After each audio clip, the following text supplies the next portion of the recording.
واصلين معكم في تغطية خاصة على اكسبريس اف ام. اليوم حاضرين في تونيزيا ريتيل دايز كما قاعدين تشوفوا في الافيش اللي قدامكم اذا كان تتابعوا فينا على الديجيتال.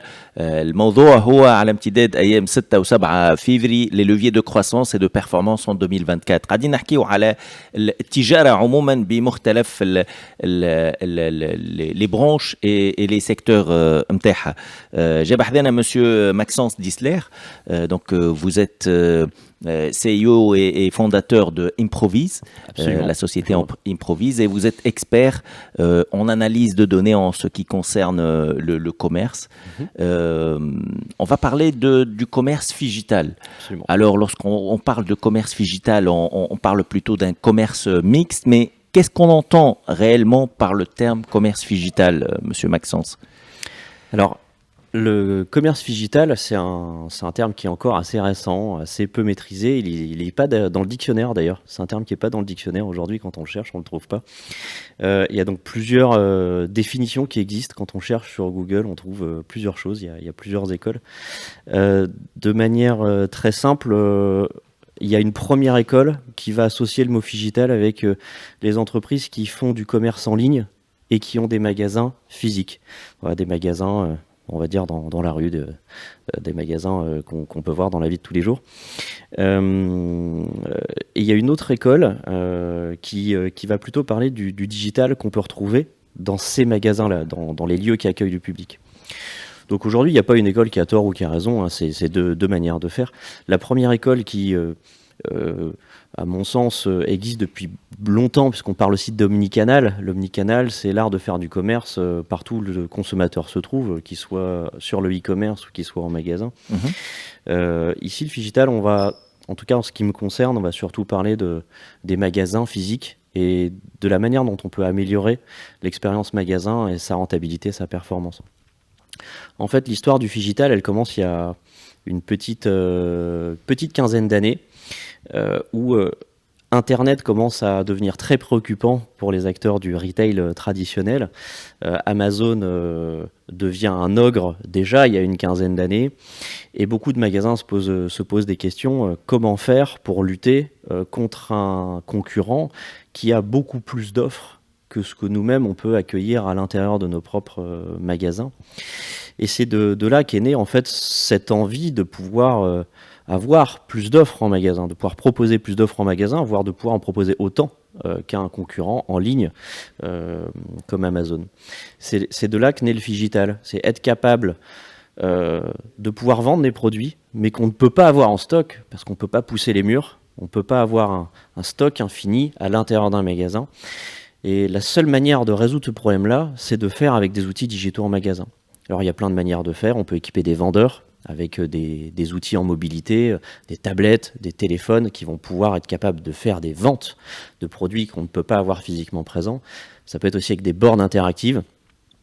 Donc ça, c'est vraiment le premier enjeu, hein, être capable de se libérer des contraintes, des mètres carrés et des stocks pour pouvoir libérer la puissance commerciale du magasin, mais aussi des vendeurs. Après tout, pourquoi contraindre un vendeur qui est très bon, qui n'a pas forcément besoin de stock? Un vendeur très bon n'a pas besoin de stock pour vendre.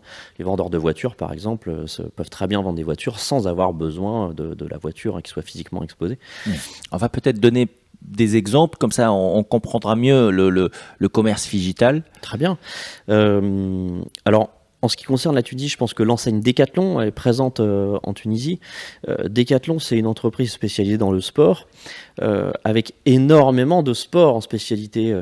Il y a les sports connus, le football, etc. Mais il y a aussi des sports comme le golf, le tennis, le paddle. Il y a énormément de spécialités chez Decathlon. Ce qui fait que l'enseigne a un catalogue d'offres extrêmement large au final. C'est plusieurs centaines de milliers de références. On ne peut pas mettre tout ça en magasin, c'est impossible.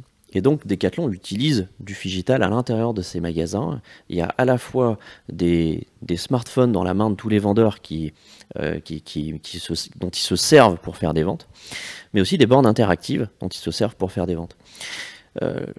Les gros rayons qui fonctionnent bien en digital chez Decathlon, ça va être le vélo. Parce que le vélo, c'est un produit qui prend beaucoup de place. C'est un produit qui coûte cher en stock aussi, donc on ne peut pas avoir tout en magasin, c'est impossible. il y a quasiment 30% du chiffre d'affaires vélo dans certains magasins Decathlon qui passent entièrement par du Figital. Or, quand on vend un vélo en Figital, il n'a pas coûté les mêmes charges qu'un vélo qu'on vendrait qui soit physiquement présent. Un vélo qui est physiquement présent coûte un loyer d'une certaine manière. Il consomme des mètres carrés, donc il consomme de la surface, il consomme des charges de surface, mais il consomme aussi des charges humaines de manutention. Parce que le vélo, il a dû être déchargé d'un camion, il a dû être placé en magasin, il a dû être enlevé du carton, monté, placé en rayon, etc., mis en inventaire. Ça, c'est du temps. Il y a des charges financières en plus. Il y a des charges financières, bien sûr. En vendant sur le Figital, on vend ce qu'on n'a pas. On vend ce qu'on n'a pas, et comme on vend ce qu'on n'a pas, du coup, le fait que ce produit n'ait pas eu à passer par le magasin, on économise ces grosses postes de charges foncières, donc le foncier, les loyers, mais aussi les salaires des vendeurs. Parce qu'un vendeur ne fait pas que de la vente dans ce genre de magasin, ils ont aussi une grosse part de manutention. Dans certains magasins, ça dépasse 50%. C'est-à-dire 50% de la masse salariale d'un magasin peut être uniquement liée à de la manutention. C'est-à-dire ce qu'on a appelé vulgairement les pousseurs de boîtes à une certaine époque. Dans certains magasins, les vendeurs sont majoritairement dans de la manutention, des actes de traitement du rayon, de réassort des rayons, d'inventaire, de mise sur cintre, etc. Avec le Figital, tout ça, ça disparaît. D'accord. Donc, Maxence Disler, comme toute autre innovation, le commerce Figital, ça a des bonnes pratiques, mais on a des mauvaises. Ouais, tout à fait. Avant de rentrer du coup sur les bonnes ou mauvaises pratiques, en fait, ça fait 15 ans que je me suis spécialisé du coup sur cette particularité du commerce, comment pouvoir faire exploser les performances d'un magasin grâce à ce type d'outils. Et je m'intéresse particulièrement aux top performers. Donc le 1% des magasins qui surperforment par rapport aux autres grâce à ces outils digitaux. J'ai constaté de manière générale un certain nombre de bonnes pratiques de ces top performers, mais j'ai aussi constaté un certain nombre de mauvaises pratiques d'autres magasins qui se sont mis au Figital. Globalement, je fais 3 constats assez régulièrement, c'est-à-dire quand on observe des magasins qui se lancent dans le Figital, on a quand même 3 constats qui reviennent quasiment tout le temps. Le premier, c'est qu'on a beaucoup d'outils qui ne sont pas encore matures sur ce marché. Il y a une grosse confusion entre le e-commerce, les outils du e-commerce, avec le Figital Commerce. Donc c'est pas rare de retrouver un site e-commerce sur une borne en magasin. Parce que ça paraît être adapté. Donc il y a un vrai sujet sur la maturité des outils, tout simplement parce qu'aujourd'hui, il n'y a pas d'école sur le Figital Commerce. Il y a des écoles sur le e-commerce, il y a des livres sur le e-commerce, il y a pléthore de livres sur le e-commerce, il n'y a rien sur le Figital Commerce. À ma connaissance, il n'y a qu'une seule école en France sur le Figital Commerce, c'est la Figital Academy. Mais pour tout le reste, c'est que du e-commerce. Donc en fait, naturellement, on se dit, je vais me rapprocher de spécialistes du digital pour aller faire des outils Figito en magasin. Et ça, c'est un premier constat qui est plus pas vraiment une mauvaise pratique, c'est un constat, c'est comme on n'a pas encore conscience de ce que c'est que le Figital Commerce, on ne sait pas quoi faire, et donc en l'occurrence, on retrouve beaucoup d'outils qui ne sont pas du tout adaptés au commerce physique. C'est des outils qui sont très adaptés au commerce en ligne, mais pas du tout adaptés au commerce physique. Deuxième constat, souvent le Figital va être traité comme un sujet à part du magasin, du concept du magasin. C'est-à-dire qu'un magasin, c'est un sujet d'agencement, de merchandising, de choix de l'offre, etc. Et généralement, le Figital est quelque chose qu'on pense à part et qu'on vient rajouter après dedans. Donc c'est pas rare de voir souvent des bornes interactives qui sont à côté de la sortie de secours, sur un poteau, là où il reste de la place en fait. Donc ça aussi, c'est un fait évocateur qu'on est encore sur quelque chose de nouveau, qui n'est pas encore dans les habitudes et qui vient un peu bouleverser un métier qui est un des plus vieux métiers du monde. Le commerce physique, c'est quand même un des plus vieux métiers du monde. Le Figital implique de repenser complètement l'espace. Voilà. Donc ça, c'est le deuxième constat, c'est que il y a encore une vraie immaturité de la manière dont on agence les espaces avec le Figital. Le dernier constat, c'est par rapport au sujet humain et compétences. Le Figital implique un savoir-faire en magasin, un savoir-faire en termes d'animation, un savoir-faire entrepreneurial qu'aujourd'hui les retailers n'ont pas, tout simplement parce que c'est un autre métier. Faire du Figital Commerce, ce n'est pas le même métier que faire du commerce traditionnel. je reprends un autre exemple d'un e-commerçant qui a ouvert des points de vente, qui s'appelle Moto Blues. Ils ont un magasin de 200 mètres carrés qui fait 1,8 million de chiffre d'affaires. Sur ces 1,8 million de chiffre d'affaires, ils font 80% en figital. Donc c'est-à-dire qu'il y a 1,6 million où les consommateurs n'ont pas touché le produit, ils l'ont acheté sur des écrans, et donc le produit n'a pas consommé de la surface commerciale en magasin, il n'a pas été manutentionné en magasin, il n'a pas été mis en rayon, etc.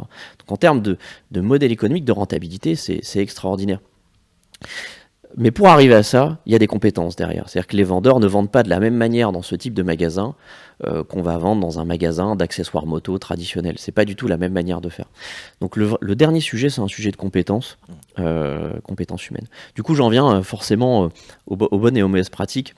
Je dirais que la première bonne pratique, c'est de se lancer sans se former avant. Voilà, je dis, allez, on va y arriver, on se lance dans l'aventure et on verra bien ce que ça donnera. Bon, en même temps, vu qu'il n'y a pas d'école et pas de livre, comment on pourrait reprocher à des gens de vouloir se lancer? C'est de l'innovation, c'est très bien, au moins on apprend. Mais une bonne manière de faire, c'est effectivement commencer par se former et de se rapprocher d'experts qui peuvent aider à aller beaucoup plus vite et à limiter le nombre d'erreurs qui vont être faites, parce que Dieu sait s'il y a énormément d'erreurs qui peuvent être faites sur le domaine du digital commerce. On parle quand même de vente en magasin, les clients ne viennent pas principalement pour aller sur des écrans en magasin.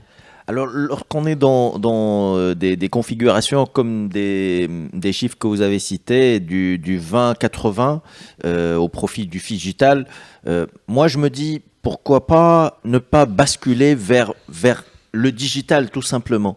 Parce que si je suis en train de performer ou surperformer sur le digital, c'est que l'aspect physique ne fait que 20% de mon chiffre d'affaires. Alors pourquoi perdre toutes ces dépenses, dont des charges de loyer, des charges de salaire, de stockage et tout, alors que je fais 80% de mon chiffre d'affaires sur le digital, entre guillemets? C'est une question, c'est quasiment la première question qui revient quasiment tout le temps. Mais pourquoi les gens continueraient d'ouvrir des magasins ou iraient ouvrir des magasins si on avait du... Alors pour y répondre, je vais commencer par une petite anecdote. Il y a beaucoup d'e-commerçants qui ouvrent des magasins. C'est une vraie vague. Depuis une dizaine d'années, on assiste à une vague qui ne fait que s'amplifier d'e-commerçants qui basculent dans le retail. Je vais citer l'exemple d'un e-commerçant qui s'appelle Mister Menuiserie, qui vend principalement de la huisserie, donc des portes, des fenêtres, des portails électriques, des portails automatiques. Ils faisaient 30 millions d'euros de chiffre d'affaires avant d'ouvrir leur premier magasin fin 2017, début 2018. 2 ans plus tard, ils en avaient ouvert 40. Ils faisaient 40 millions d'euros de chiffre d'affaires de plus. 1 million d'euros par magasin. À chaque fois qu'ils ouvraient un magasin, ils ajoutaient 1 million d'euros de chiffre d'affaires en plus. Des magasins qui faisaient entre 200 et 400 mètres carrés. Donc à chaque fois qu'ils ouvraient un magasin, ça générait 1 million d'euros, mais pour un loyer de 200 à 400 mètres carrés, et puis pour un seul vendeur. Donc en termes de rentabilité, ce type de concept était rentable. Aujourd'hui, vous savez combien ils ont de magasins? 150. La boîte fait 150 millions d'euros de chiffre d'affaires. Donc, en fait, ça répond un peu à la question, sans vraiment y répondre. La question, c'est mais pourquoi, bon sang, les gens continuent d'aller en magasin s'ils peuvent aller en digital? De certaine manière, toutes les entreprises dans le digital qui ont ouvert des magasins se sont rendues compte que ça a ajouté du chiffre d'affaires. Et ça l'ajoutait de manière scalable, multipliable. C'est-à-dire, plus j'ajoute de magasins, plus j'ajoute de chiffres. Et il y a beaucoup d'exemples. Je crois que le plus gros exemple, c'est Screwfix, qui est une entreprise de bricolage au Royaume-Uni, qui aujourd'hui doit être dans les 800 points de vente, alors qu'ils étaient qu'un e-commerçant en démarrage. Et il y en a beaucoup d'autres. Il y en a beaucoup d'autres aujourd'hui. Et je crois qu'il y a plus de 800 magasins par an qui s'ouvrent parce que c'est des e-commerçants qui passent le cap du physique. En fait, la réponse, elle est assez simple. Internet, le consommateur y va parce qu'il a une intention d'achat, une recherche. En magasin, c'est pas du tout les mêmes mécaniques. On y va déjà parce que personnellement, on sait pas forcément quoi chercher. Quelqu'un qui n'y connaît rien, par exemple, en matériel photo, il va plutôt aller dans un magasin puisqu'il ne saurait même pas quoi chercher en fait. Il ne sait même pas quel mot-clé mettre dans Google. Demande des conseils. Va demander conseil, ouais, tout à fait. Le conseil au vendeur et le conseil en fait au magasin. Le simple fait d'être dans un magasin, on va découvrir plein de produits qu'on n'aurait jamais découverts parce qu'on n'aurait jamais imaginé qu'ils existent. C'est le principe de la découverte. Alors brièvement, parce qu'on a dépassé largement le temps consacré à cette interview, Maxence Disler, en Tunisie, on a quelques exemples parlants de commerce digital. Vous estimez qu'il y a un potentiel à développer en Tunisie en la matière? Il y a du potentiel pour le digital à partir du moment où vous avez un problème de mètres carrés. C'est-à-dire que si vous êtes frustré et que vous estimez que vous pourriez faire plus de ventes parce que vous n'avez pas assez de place de mètres carrés ou pas assez de trésorerie pour acheter des stocks, c'est-à-dire que le digital, c'est votre avenir. Voilà. Si ce n'est pas votre avenir, ça sera l'avenir de votre concurrent. Voilà. Merci beaucoup, Maxence Disler, CEO et founder de Improvise. مواصلين معكم في تغطية خاصة لتونيزيا ريتيل دايز، مواصلين على امتداد ساعة من زمان نحكيو على كل ما يهم التجارة بمختلف البرانش متاعها.